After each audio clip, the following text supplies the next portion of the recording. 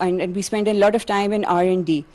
And with the fund, basically what we intend to do is spend more time on R&D and upskill our craftsmen and prepare them for the global market so that they can take these products and